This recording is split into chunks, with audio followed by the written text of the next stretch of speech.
más allá de las capacidades académicas o la experiencia profesional. ¿Queremos jueces con integridad? ¿Queremos jueces éticos o queremos jueces políticos? Pero uno de los grandes riesgos que corremos con esto es que señalen que una elección de este tipo sí se puede llevar a cabo y que normalicemos tener elecciones de tan baja calidad como esta. Es decir, elecciones con la mitad del presupuesto, con menos de la mitad de las casillas, con reglas improvisadas. La verdad es que sería gravísimo, sería un retroceso muy grande.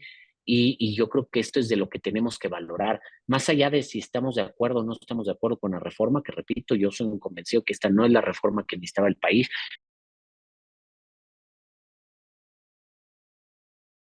Quiero presentarles a todos ustedes a nuestro presidente de la sección del Estado de México de la Orden Mexicana Colegio de la Abogacía. Agradezco mucho tu participación en esta sesión conjunta que organizan tanto la sección de Estado de México como la sección de Nuevo León de la ONCA.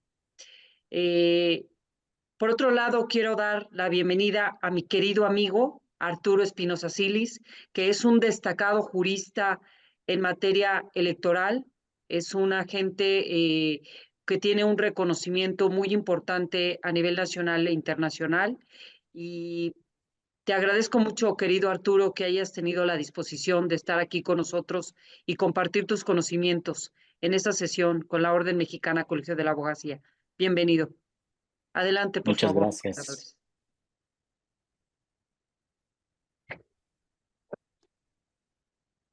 El tema electoral, sobre todo en el momento histórico, ya estamos a punto de hacer la primera elección de los presidentes del Poder Judicial que van a ser por mandato popular. Nuestro ponente es una autoridad en materia electoral.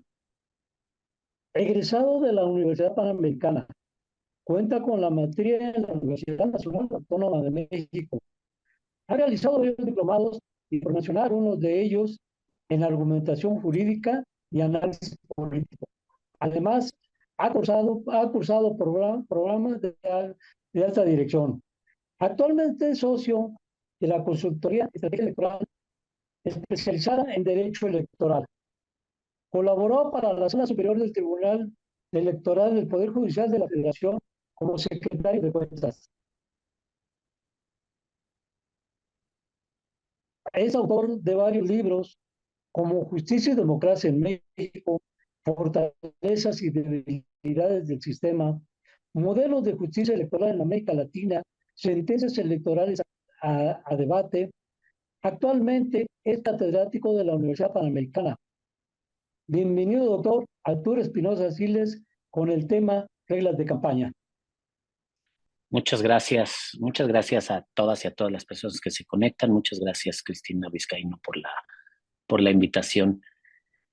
Bueno, creo que es importante hablar de la reforma judicial y hablar de las elecciones judiciales que tenemos.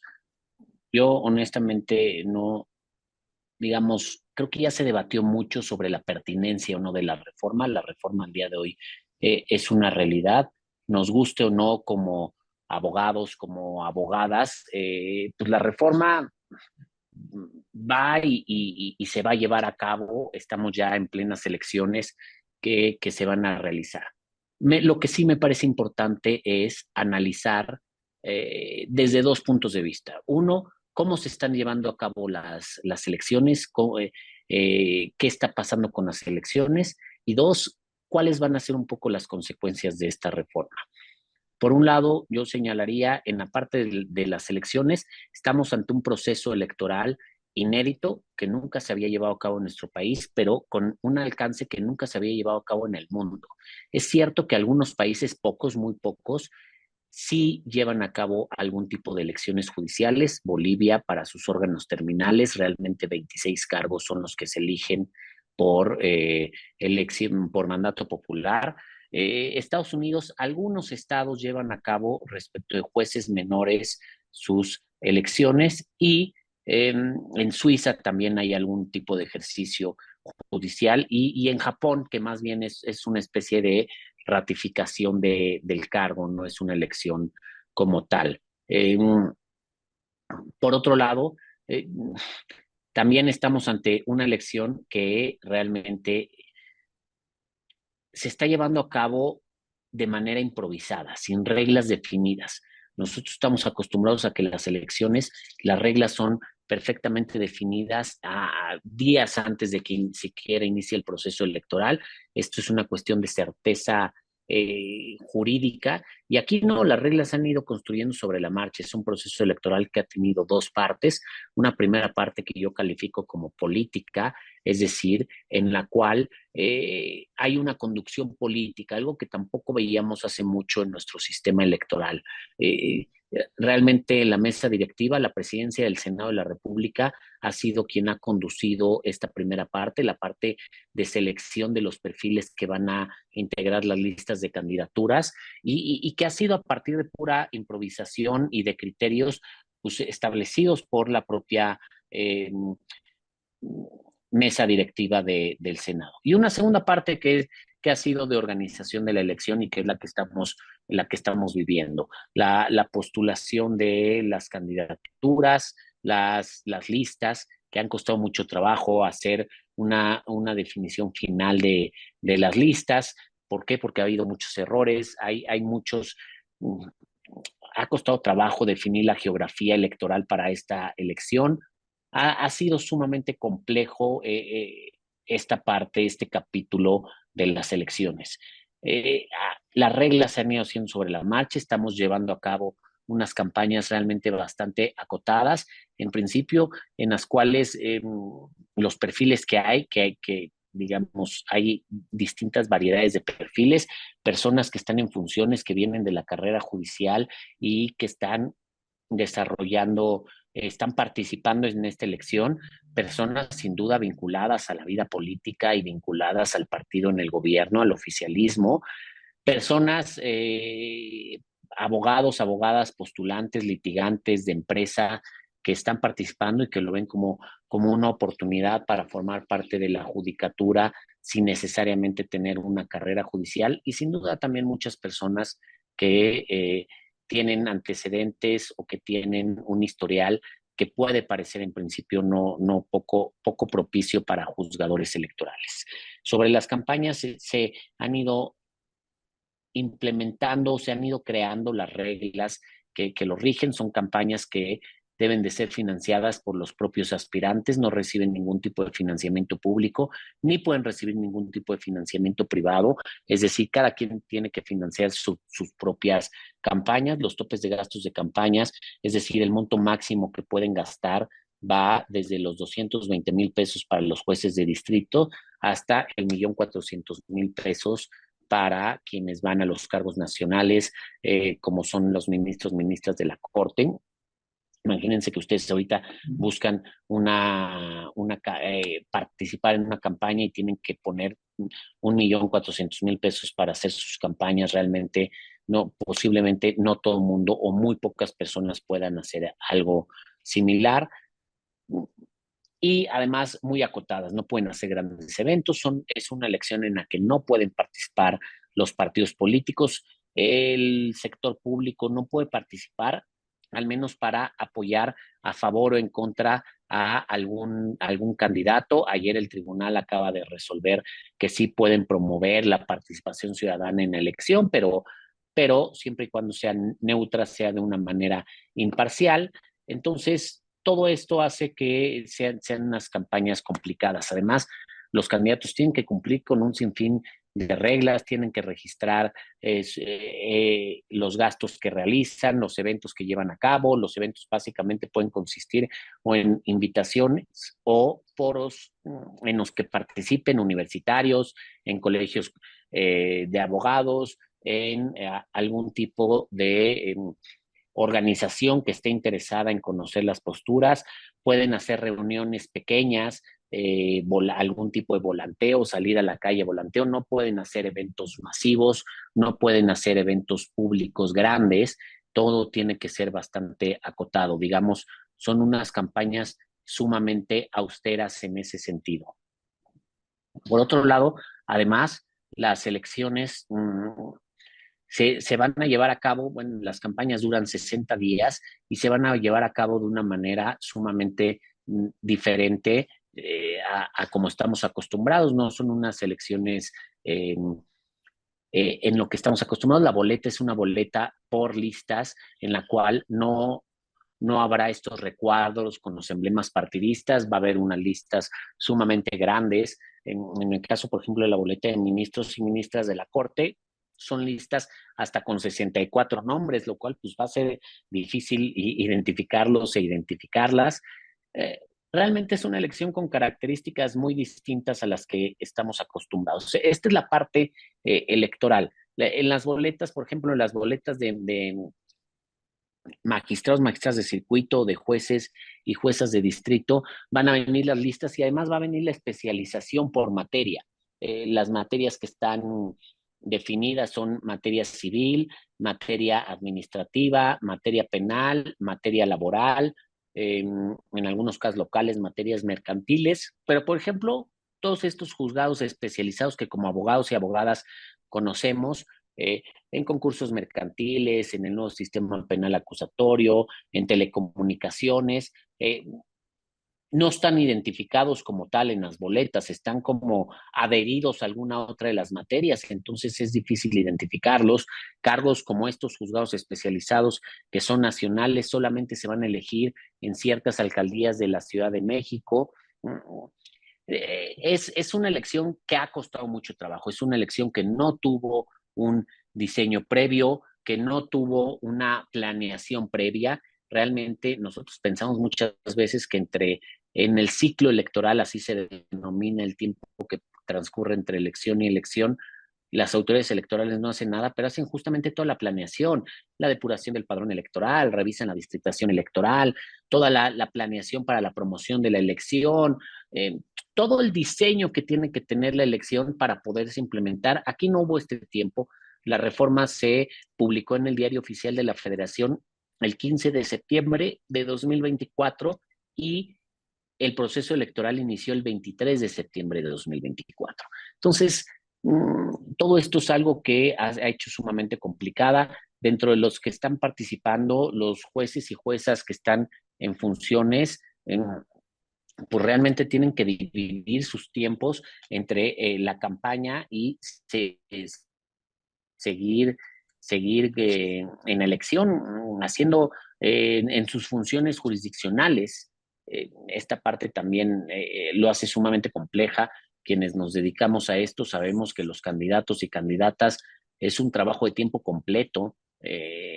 Una candidatura que está en campaña inicia a las 5 de la mañana todos los días y termina a las 12 de la noche, una de la mañana, por todo el trabajo que tiene que hacer, los recorridos que tiene que hacer, los eventos públicos y privados en los que tiene que estar, todos los asuntos que tiene que estar atendiendo en cuanto a la contaminación, a la generación de contenidos, a la comunicación.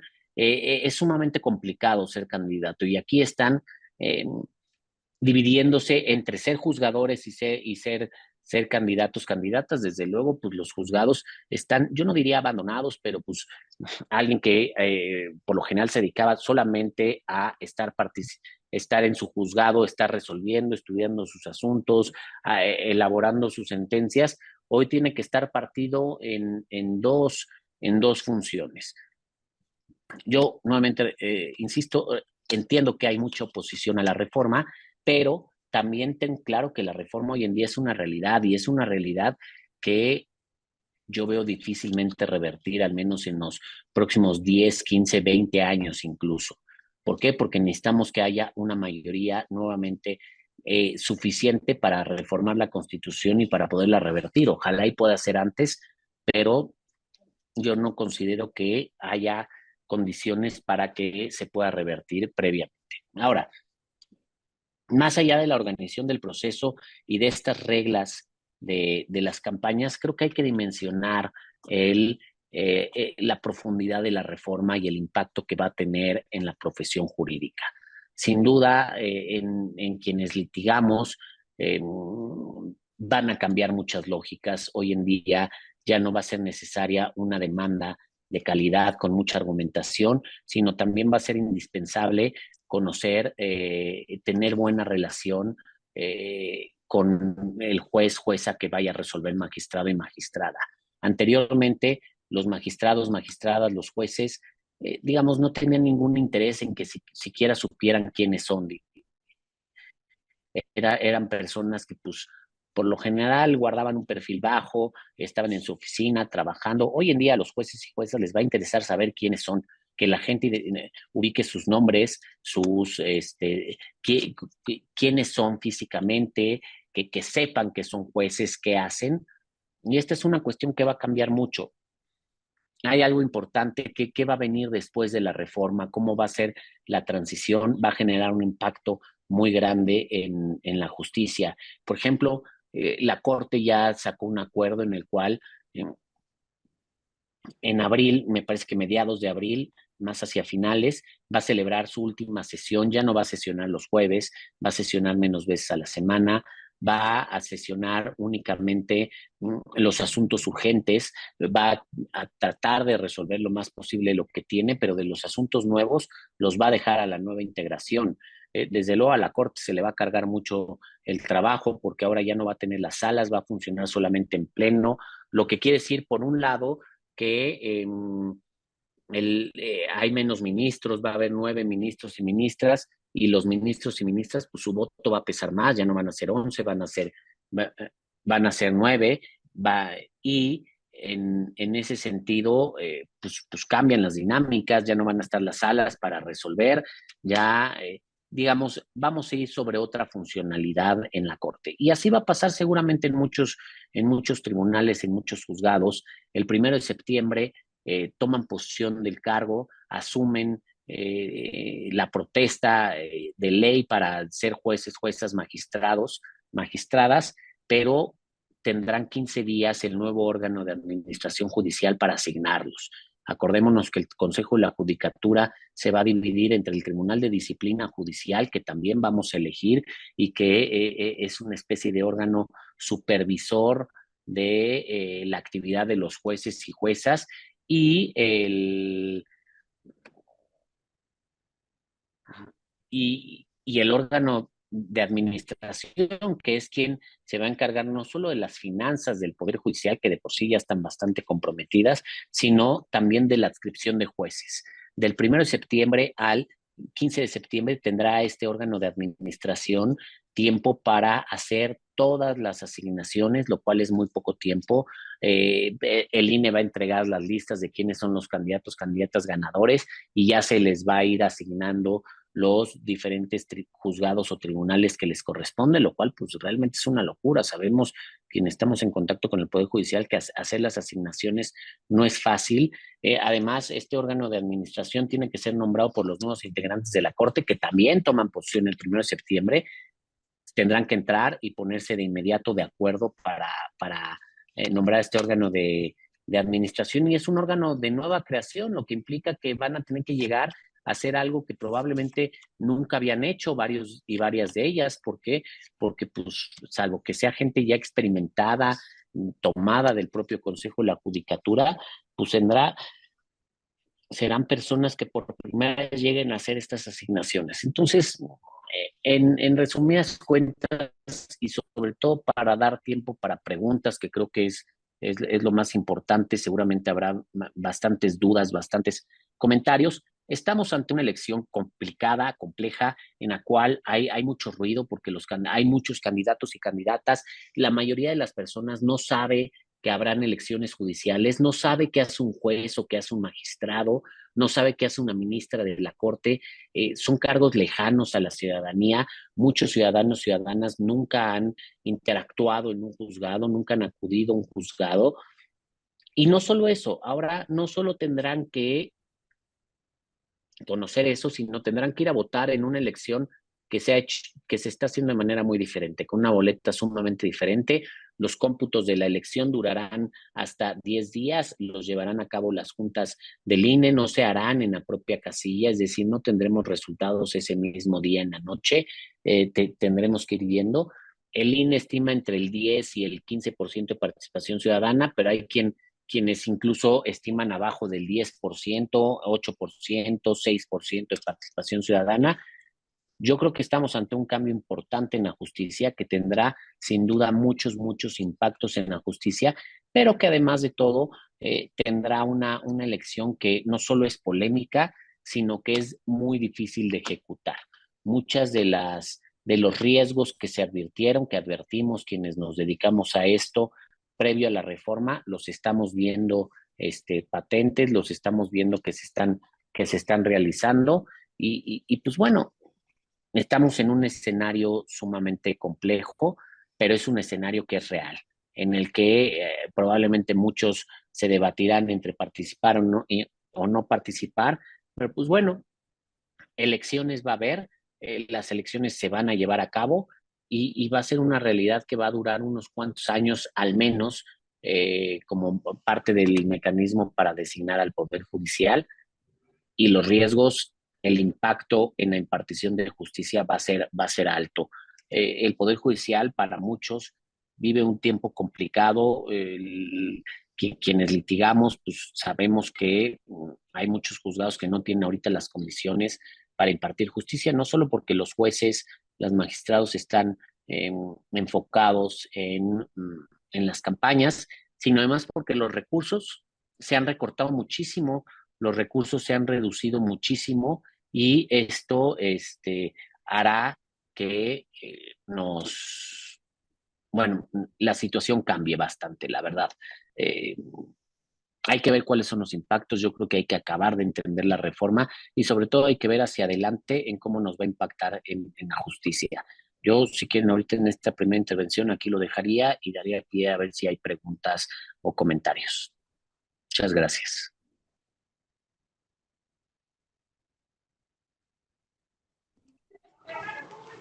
Maestro, muchas gracias por su conocimiento, por compartirnos un poquito aquí también de su opinión. Digo, no nada más así crudamente de lo que es, sino lo que le ha tocado su experiencia. Y pues a partir de ahorita abrimos el bloque de preguntas.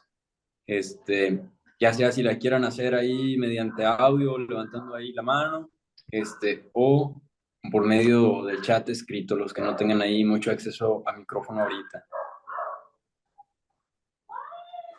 Yo tengo una pregunta, querido Félix, si me permites. Claro, adelante. Gracias.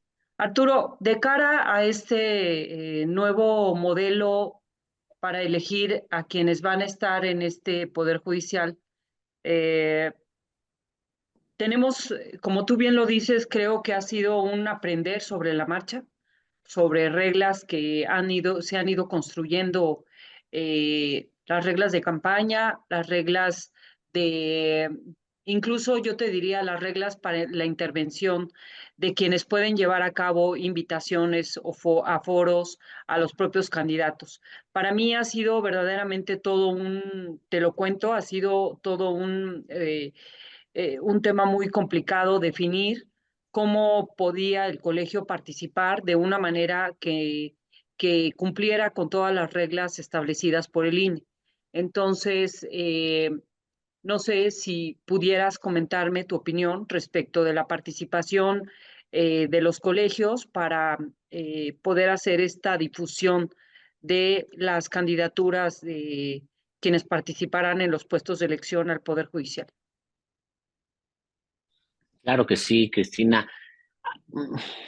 Yo creo que los colegios hoy en día van a cobrar bastante relevancia en nuestro país. La función que hacen los espacios de diálogo, los espacios de análisis, los espacios de acercamiento con el gremio van a ser sumamente importantes.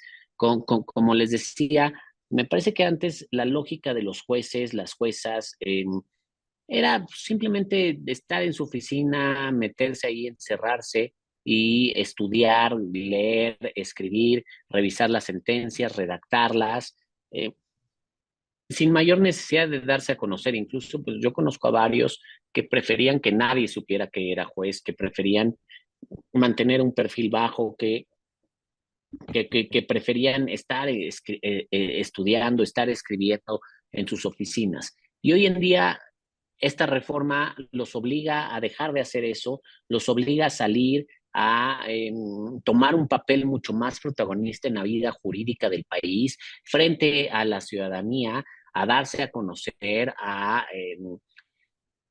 difundir su trabajo, difundir sus conocimientos, difundir su experiencia. Entonces yo creo que sí vamos a estar viendo a muchos jueces, magistrados, ministros, buscando espacios en los cuales hablar, dialogar, acercarse al gremio, acercarse a la ciudadanía, tener un papel, un rol mucho más protagónico en la vida pública. ¿Por qué? Porque esto les va a redituar en conocimiento, en nombre, en imagen, en percepción, en acercamiento con, con la gente. Ahora, entiendo que las reglas del INE son bastante estrictas. En algunas ocasiones son reglas que son irreales. Este tema de con equidad, que participen en los foros los candidatos, las candidatas de manera equitativa o con equidad, pretender que cualquier institución, organización, colegio, universidad, lo que sea, reciba a 64 candidatos, candidatas a ministros de la Corte, es irreal. Realmente les decía, en 60 días, pues tendrías que atender a más de uno por día, contando sábados y domingos. O sea, lo cual es imposible. Nadie va a brindar esos espacios. Yo creo que la equidad, como se tiene que entender en ese sentido, es darles espacios para que participen sin privilegiar a uno. Es decir, si van a invitar a candidatos, a candidatas, invitar a los más que se puedan o establecer ciertos lineamientos. Vamos a invitar al menos 3 a cada cargo, al menos 5 a cada cargo, ya sea en una mesa tipo panel o de manera individual, en ponencias pues cortas tendrán que ser, porque tampoco los puedes tener 2 horas, porque si no va a ocupar todo su tiempo, el de ustedes, no el de ellos y ellas. Y en el cual se le dé espacio a diferentes personas de las que están en la boleta, que no sea siempre al mismo o a la misma, es decir, no tener siempre al mismo candidata o candidato 2, 3, 4 veces, sino que se abran los espacios para que puedan participar los más posibles dentro de el esquema de cada uno de los colegios, de las universidades, de los espacios, de los foros. Yo he estado viendo varios foros que se han abierto, por ejemplo, el foro de constitucionalistas, varios otros espacios que se han ido abriendo y justo lo que buscan es una participación equitativa, que vaya más de uno, que no sean los mismos, que haya una pluralidad de candidatos y candidatas. Afortunadamente aquí no hay partidos políticos, entonces la pluralidad se entiende de una manera, pues nada más que vayan algunos cuantos de los que están en la boleta y que sean distintos. Eso es un poco lo que me parece que son las reglas y para los colegios como el de ustedes podrían aplicar y podrían ser pertinentes. Muy bien, tenemos una pregunta aquí de nuestro compañero Delfino. Maestro, adelante. Arturo, muy buenas tardes. Mira, yo Buenas tardes. tengo una gran duda en el sentido de cómo se va a llevar la elección cuando, como tú dices, está muy acotada en todos sentidos para una persona que quiera participar en forma individual, pero se les da la oportunidad a los partidos políticos que participen con todo el andamiaje político que tienen. Entonces a mí, en una forma muy personal, sentiría como que no hay una igualdad, porque para empezar, no me queda claro tampoco en la parte de la organización cómo se va a llevar esta, si se van a abrir el 100% de las casillas o como se comenta en algunos lugares aquí en el Estado de México. Nada más se van a abrir unas en especial. Esto implica que no vas a tener la capacidad como para poder ubicar cada una de las casillas, para poder hacer proselitismo, como para poder desarrollarte y aparte de eso, todavía quedar sumamente acotado, ¿no? A diferencia de los partidos políticos que traen todo el andamiaje político como para poder llevar a cabo una elección de este tipo? Sería la duda que tengo, Arturo. Claro, claro, don Delfino. A ver, eh, me parece, primero, yo creo que no podemos comparar las elecciones judiciales con las elecciones de partidos políticos. Deben de realizarse bajo dos lógicas totalmente diferentes. A mí me parece que uno de los grandes errores de la reforma es que parte o gran parte de la regulación secundaria en torno a estas elecciones se realizó dentro de la legislación electoral de las elecciones de partidos políticos. Yo creo que debió de haber habido un código, una ley especial para las elecciones judiciales porque hay una lógica totalmente distinta. Y dentro de estas lógicas hay muchísimos aspectos, pero uno de los principales es que no participan los partidos políticos en las elecciones judiciales. Entonces, esto te abre una lógica distinta. Ahora, recordemos, y era algo de lo que señalaba, uno de los retos de estas elecciones, una de las complejidades de estas elecciones es que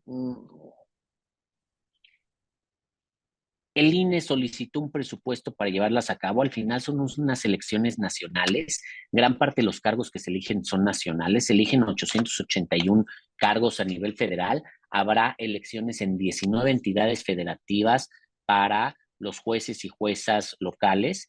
Y de los cargos nacionales, de las elecciones federales, nacionalmente vamos a elegir a las 9 ministras y ministros de la Suprema Corte de Justicia, los 5 integrantes del Tribunal Disciplinario de Disciplina Judicial y las 2 magistraturas de la Sala Superior del Tribunal Electoral. Deberíamos elegir a varios de estos jueces especializados, pero eso no va a pasar. Y además, en más de un estado se van a elegir a las 15 magistraturas de las salas regionales del Tribunal Electoral, lo cual la convierte en una elección nacional. Para ello, el INE solicitó un presupuesto un poquito superior a los 13,000 millones de pesos.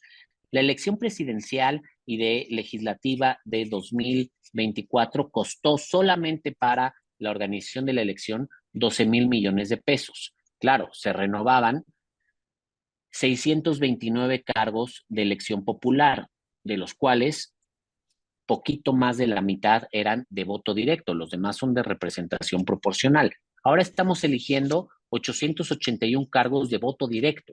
Sí hay diferencias en unas elecciones inéditas que nunca antes se habían llevado a cabo en el país. Ahora, en este escenario, ¿qué es lo que va a pasar con las casillas?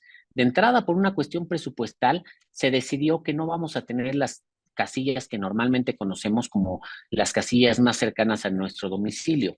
Vamos a tener casillas que le denominaron casillas seccionales, una por sección, es decir, van a ser más bien como casillas, las casillas más cercanas a nuestro domicilio incluían a máximo 750 electores. Ahora vamos a tener unas casillas, se van a concentrar 2, 3, hasta 4 casillas en una sola, porque pueden tener hasta máximo 2,250 electores. Esta es una diferencia sustancial. ¿Cuál es la razón de ser? El presupuesto. Simple y sencillamente el presupuesto. Instalar 170,000 casillas o un poco más de 170,000 casillas, como se hace en una elección presidencial o en una elección legislativa, pues tiene altos costos en cuanto a la capacitación, en cuanto a la búsqueda de funcionarios, en cuanto a la propia instalación de casillas. Ahora se van a instalar 84,123 casillas para esta elección. Son bastante menos de las que están contempladas, para una elección de partidos políticos, una elección presidencial. Entonces, pues sí, en este sentido va a haber una diferencia bastante sustancial. Se van a instalar menos de la mitad de las casillas que se requieren para una elección de este tipo. Sí, eso es cierto, no son iguales a las elecciones de los partidos políticos. Sí me parece que estas elecciones son una desventaja, pero por ejemplo, uno de los grandes riesgos que corremos en esta elección, y yo nuevamente entiendo y repito, creo que varios de nosotros estamos en el proceso de reflexión, si no es que ya se ha tomado la decisión de no participar o sí participar.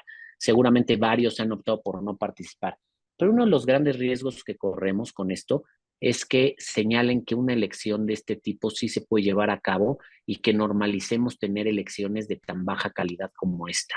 Es decir, elecciones con la mitad del presupuesto, con menos de la mitad de las casillas, con reglas improvisadas. La verdad es que sería gravísimo, sería un retroceso muy, muy, muy, muy grande. Y yo creo que esto es de lo que tenemos que valorar, más allá de si estamos de acuerdo o no estamos de acuerdo con la reforma, que repito, yo soy un convencido que esta no es la reforma que necesitaba el país, esta no es una reforma que nos va a dar un mejor sistema de justicia, pero pues sí, el día de hoy es la reforma que tenemos y más bien lo que tenemos que trabajar es en cómo incidir para que pueda mejorar esta reforma, para poder destacar estos aspectos que han sido nocivos o viciosos para la elección y poder tener mejores elecciones, porque hay que decirlo, en 2027 vamos a volver a tener elecciones judiciales. Muchas gracias. Muy bien, tiene por ahí una pregunta la licenciada Tania Hernández. Sí, hola, ¿qué tal? La pregunta va encaminada a qué tipo de perfil deben de tener los candidatos que están participando ahora en la elección de jueces, magistrados y ministros. Gracias, licenciada Tania Hernández. Esta yo creo que es una muy buena pregunta. Creo que uno de los planteamientos que nos hace esta elección es qué tipo de jueces queremos. Tampoco hemos ahondado en esto y tampoco hemos reparado, me parece que a profundidad. Pero lo que nos estamos poniendo sobre la mesa es eso, ¿qué tipo de jueces queremos de ahora en adelante?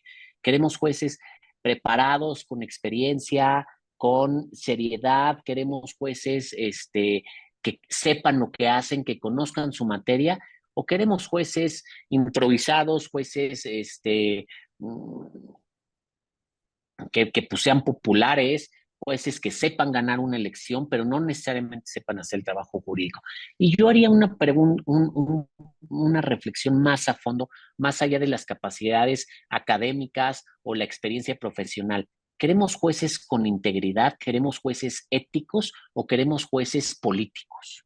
¿Queremos jueces que sean a prueba de balas, que no se dejen influenciar, que tengan absoluta integridad en la conducción de los asuntos, que resuelvan con imparcialidad, con autonomía? ¿O queremos jueces que estén pensando justamente en el rédito electoral y en hacerse más populares y que emitan resoluciones que sean populares para la ciudadanía?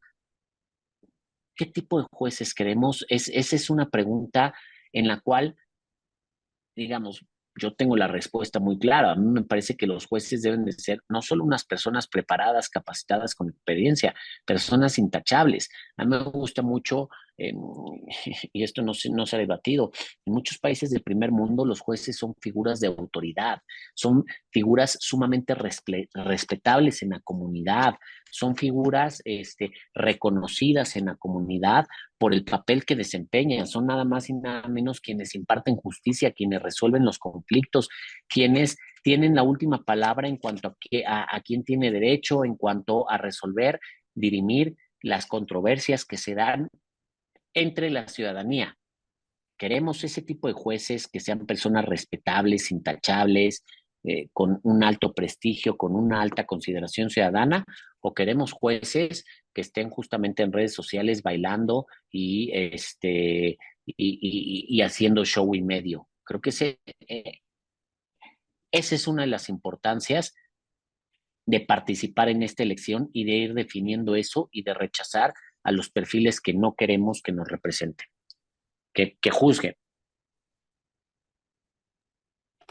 Maestro, ¿qué piensa usted? El día de hoy tuvimos ahí en la universidad la fortuna de que nos fue pues a dar una plática de su campaña, una persona que va para magistrado en colegiado en materia penal.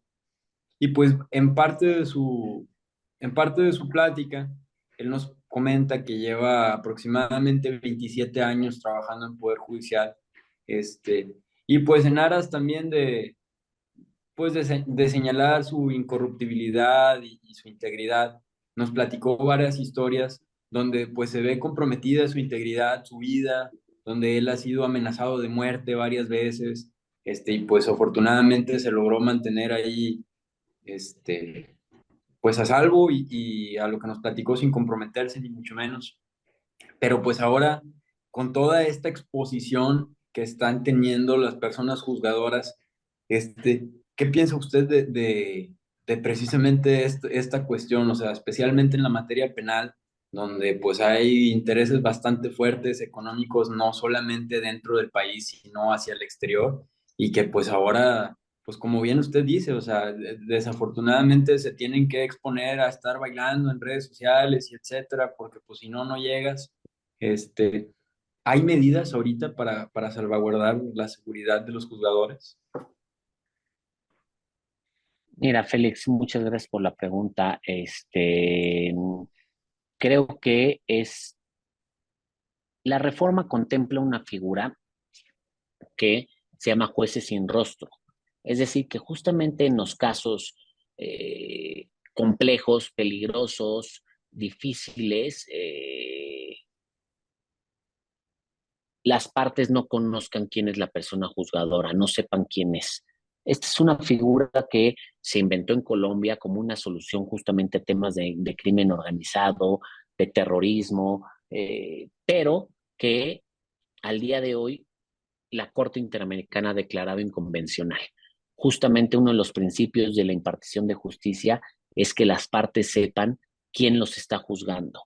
Eh, Sin duda hay jueces que tienen un riesgo muchísimo mayor que otros, como tú mencionas, pero esas son creo que medidas que al día de hoy toma el Consejo de la Judicatura, les brinda protección, los está cambiando constantemente, toma ciertas medidas y esas son medidas que tendrá que tomar el órgano de administración ahora y que tendrá que valorarlos. Me parece que es muy claro que los jueces sin rostro que están previstos en la reforma son inconvencionales, es decir, es una figura que no es, que es contraria a los principios de independencia, de imparcialidad, a las garantías procesales de las partes y que, bueno, pues tenemos que evitarlas. Muchas gracias. Tenemos por ahí la pregunta de la LIC Esther González. Gracias, buenas tardes. Justamente tocando el tema de las casillas, que en mi caso como candidata es una de las preguntas que me voy a encontrar a partir del 14 de abril, en la siguiente semana, donde la gente va a decir, bueno, ok, estás pidiendo mi voto, porque retomemos que no solamente vamos a luchar con el desconocimiento de qué es esta elección, para qué sirve un juez, qué hace un juez, sino ahora la gente dice, ok, perfecto, quiero votar por ti. ¿Dónde debo de ir a votar? El INE no nos ha dicho como tal en dónde van a estar directamente las casillas. Y es una pregunta que la gente sí o sí no la va a hacer en el momento en el que le lleguemos a pedir un voto. Porque de eso va a partir el me queda muy lejos, no sé dónde está, y es algo que nosotros tenemos que tener en la mano listo para poder tener conocimiento. Entonces, mi pregunta es, ¿de qué manera nos van a hacer saber el INE, imagino, dónde van a estar específicamente las casillas para podérselo hacer saber a la gente? Eh, claro que sí, Esther. Mira, el INE días previos a la elección, seguramente unas semanas antes, seguramente va a sacar lo que denomina ubica tu casilla, que justamente va a servir para eso, como lo hacen las elecciones de partidos políticos. El tema es que ahorita el INE todavía está en la última parte de conformación de casillas y de identificación. A diferencia de las elecciones de partidos políticos, las casillas el día de hoy tienen que tener características diferentes. Por lo general, las casillas siempre se ubicaban en un lugar específico, en un lugar que ya tenía identificado y ubicado el INE. Este es parte del trabajo que se hace durante el ciclo electoral que les comentaba. Es decir, en este tiempo, el INE identifica, hace una evaluación de dónde se instalaron la última de las casillas, identifica cuáles son los lugares idóneos, si esos lugares siguen disponibles, identifica nuevos lugares para hacerlos. Aquí no ha tenido tiempo y aquí las características de la casilla son diferentes. Las casillas, las elecciones de partidos políticos, como señalaba, tienen un máximo de 750 electores, entonces tú debes de buscar un lugar que tenga más o menos esa capacidad de atender, desde luego no todos al mismo tiempo, pero ese volumen de personas. Hoy las casillas tienen un máximo de 2.250 electores, entonces eso te cambia totalmente la configuración de la casilla. No importa si van a llegar todos a votar o no, pero tú tienes que tener el espacio para que en un supuesto caso, que seguramente es poco probable, pero si llega a pasar, tener la capacidad de atender a tal cantidad de electores, lo que quiere decir que los espacios deben de ser más grandes, más amplios. Además, hay muchas cuestiones de accesibilidad para personas con discapacidad, protegerse de las inclemencias climáticas, de muchas cosas que el INE tiene que considerar, y todavía está en ese proceso. Es parte de lo que este proceso, no solo en la cuestión presupuestal, sino también en los temas del apresuramiento en los tiempos, ha hecho muy complejo y ha hecho que la labor del INE sea mucho más complicada. Por ejemplo, a estas alturas de otra elección ya se estarían imprimiendo o terminando casi de imprimir el 100% de las boletas. Ahorita no se han siquiera mandado a imprimir las boletas de jueces de distrito y magistrados de circuito, porque todavía no están listas, porque hubo un proceso muy largo de depuración de las listas, en el cual nuevamente es parte de los inconvenientes de tener una conducción en una parte del proceso política.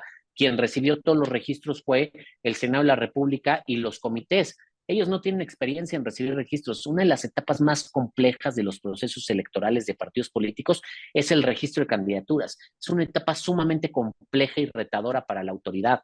Ahora, las autoridades electorales tienen experiencia en esto. Imagínate un órgano de carácter político que no tiene esta experiencia. Entonces, todos estos han sido retos muy grandes dentro de esta elección que sin duda no, nos hace que no estemos teniendo el proceso idóneo o con las condiciones a las que estamos acostumbrados, pero que sí, pues el INE está tratando de hacer. El INE habilitó una plataforma que se llama Conóceles para que puedas identificar quiénes son tus candidatos. Hay otras muchas organizaciones ciudadanas que están haciendo perfiles de los candidatos, de las candidatas, de quién es quién, cada quien, bajo diferentes formatos y diferentes esquemas, están ahí en redes sociales, están ahí en los medios de comunicación. Y bueno, pues el INE, yo creo que en su momento, no sé exactamente cuándo, pero va a habilitar el sistema Ubica tu casilla para poder identificar cuáles son los centros de votación que nos corresponden de acuerdo a nuestra sección electoral. Que repito, es importante considerar, no van a ser los que habitualmente, en donde habitualmente vamos a votar. Gracias. Muy bien, con esto damos por concluido el bloque de preguntas. Ahora unas palabras de parte de nuestro presidente. Muchas gracias, querido Arturo. Yo tengo varias reflexiones finales. Mira, la primera es que efectivamente creo que es una elección que llegó para quedarse, al menos algunos años. Eh, Creo que a nosotros como abogados, como colegios, como juristas, expertos en esta materia, nos toca incidir para que se perfeccionen estas reglas, que tengamos elecciones de calidad. Si ya ese es el método que se eligió para llevar a cabo la selección de juzgadores en este país, me parece que lo que impera es la participación tanto ciudadana como de expertos como tú, para que estas reglas se perfeccionen, que los presupuestos sean presupuestos adecuados para llevar a cabo esta participación, y que las reglas de campaña sean cada vez más, yo no digo flexibles, sino más bien que sean justas, claras, transparentes, para que los candidatos puedan llevar a cabo la, la exposición de quiénes son y qué representan. Yo te quiero decir que en esta gran experiencia hay, efectivamente hay perfiles que verdaderamente son de vergüenza, desde que salen anunciando una cosa de chicharrón o una cosa así tan ridícula como esa. Pero también te puedo decir que hay candidatos que vienen de carrera judicial, candidatos que tienen un perfil que creo que al menos se ha visto poco en los distintos asuntos que están al menos en la Suprema Corte. Creo que hay candidatos que tienen un perfil interesante. Me he dado a la tarea de revisar algunos de ellos y creo que son muy interesantes los perfiles que se contienen. Definitivamente creo que los mexicanos tenemos que incidir para que quien llegue a ocupar estos cargos sea gente destacada, profesional, de calidad, que tenga una ética profesional importante. Me parece que el lograr que lleguen candidatos preparados, especializados, con una ética profesional importante, eso será un éxito para nuestro país y para todos nosotros como sociedad. Yo te invito, Arturo, para que conjuntamente con los colegios, con nosotros, estás invitado, por supuesto, para que llevemos a cabo todo el trabajo necesario para incidir que las próximas elecciones del 2027 tengan una tónica distinta y que no estemos platicando esto, que no estemos platicando este tipo de temas, sino más bien que subamos el estándar de las reglas electorales, la claridad. eh, entonces, bueno, yo te agradezco mucho tu asistencia, tu participación y gracias por toda la exposición tan importante que nos diste.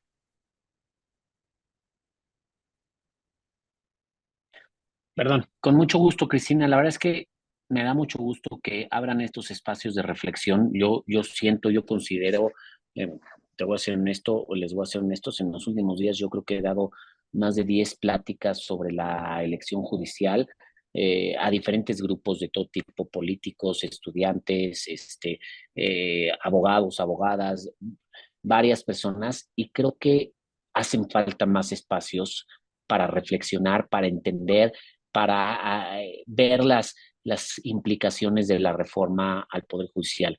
Me he encontrado que sin duda hay mucho enojo porque no nos gusta esta reforma, no nos parece una reforma idónea, pero repito, es una reforma que es una realidad y que necesitamos entenderla, necesitamos asimilarla y necesitamos ver cómo vamos a enfrentarla, cuáles son sus implicaciones.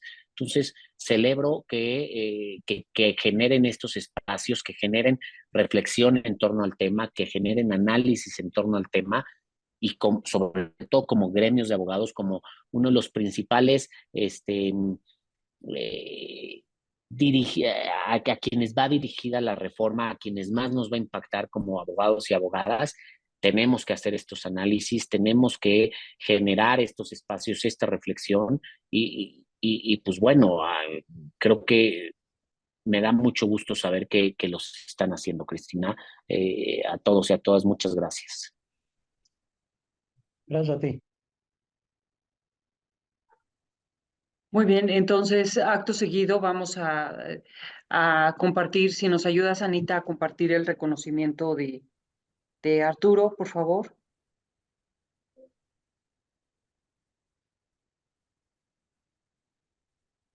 Muchas gracias. Para finalizar esta sesión, quiero agradecer enormemente la participación de Arturo Espinosa Silis y a nombre de la Orden Mexicana Colegio de la Abogacía, quiero entregarle este pequeño reconocimiento a todo su talento y gran experiencia en temas electorales. Querido Arturo, derivado de tu destacada participación como ponente en esta conferencia Reglas de Campaña, se otorga este reconocimiento el día 10 de abril del 2025. Firma tu servidora en nombre de la Orden Mexicana Colegio de la Abogacía. Tienes las puertas del colegio abiertas para que nos platiques. Creo que hay que hacer una charla después de estas, una reflexión después de las elecciones. Creo que vale la pena que nos sentemos a hacer una reflexión al respecto, Arturo.